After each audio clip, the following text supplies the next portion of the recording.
Сәлеметсіздер ме оқушылар? Бүгінгі жаңа сабақ 9-шы сабақ. Табиғаттағы байланыс.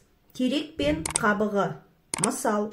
Оқушылар, біз бұл мысалды суретпен түсіндіріп көрейік. Терек. Қабығым-ау, қабығым, қатты қыстың денемді. Айтшы өзің анығын. Не үшін тұрсың сен енді? Қабығы. Терегім-ау, терегім, қайтып алғын сөзіңді. Жоқ болса егер керегім, жоғалтайын көзімді. Яғни бір орманда терек өмір сүріпті. Ол терек айтыпты: қабығым-ау, қабығым, менің денемді қатты қыстың ғой. Сен не үшін тұрсың? Дейді. Сосын қабық айтады: ау, терегім-ау, терегім, бұл сөзіңді қайтып ал. Егер мен керек болмасам, онда мен кетейін, дейді. Терек. Айтар болсам шынымды, қабықсың бар болғаны, менсіз тіпті күніңді көре алмайсың сен дағы. Терек айтады: мен шынымды айтсам, сен бар болғаны тек қана қабықсың. Сен менсіз күніңді көре алмайсың, дейді. Қабығы. Қатты екен тым қарқының, жоқ болса егер керегім, ашуланбай, алтыныш, кеттім, қош бол терегім.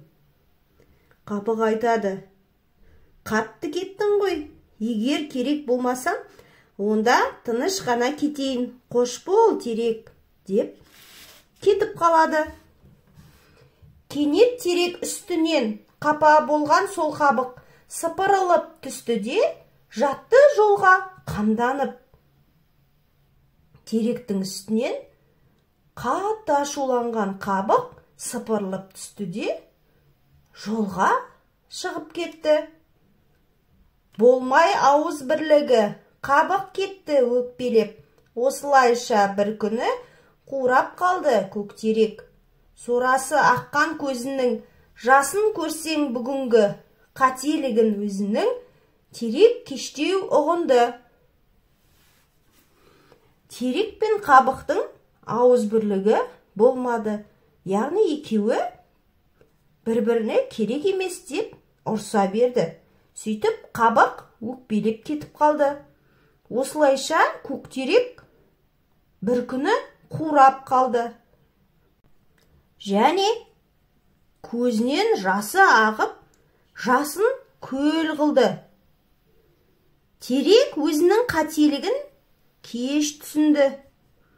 Ал оқушылар, сабақ ұнады ма? Сабақ түсінікті болды ма? Бұл мысалдан қандай ой түйдіңіздер? Яғни, аңдамай сөйлеген ауырмай өледі деген мақал бар. Терек аңдамай өзіне керек нәрсесінен айырылып қалды. Сөйтіп, ол өмірінен де айырылды. Қателігін өте кеш ұғынды. Оқушылар, сабақ ұнаса, суретті әдебиет каналына тіркеліп, достарымызды шақырайық.